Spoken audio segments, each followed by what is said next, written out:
ఈ కేసులో మెంచు చక్రయ్య గౌడ్కి మొత్తం 5 కుమార్తెలు ఉంటే 4 కుమార్తెలను ఒకే విలేజ్కి ఇవ్వడం జరిగింది. పెద్ద కుమార్తెని ఊర్లోనే ఇవ్వడం జరిగింది. కనకటి స్వరూప, వాళ్ళ భర్త పేరు ఉప్పలయ్య, వీళ్ళిద్దరు ఇన్వాల్వ్ అయి ఉన్నారు.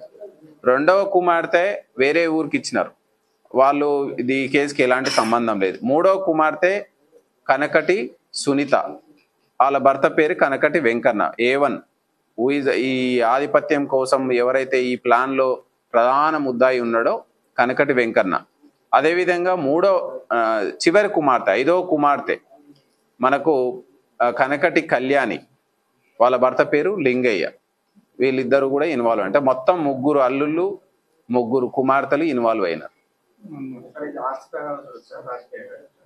ఇది ఆస్తి తగాదాల కోసం కాదు, విలేజ్ లో తమ యొక్క సుప్రమసీ కొనసాగుతలేదు.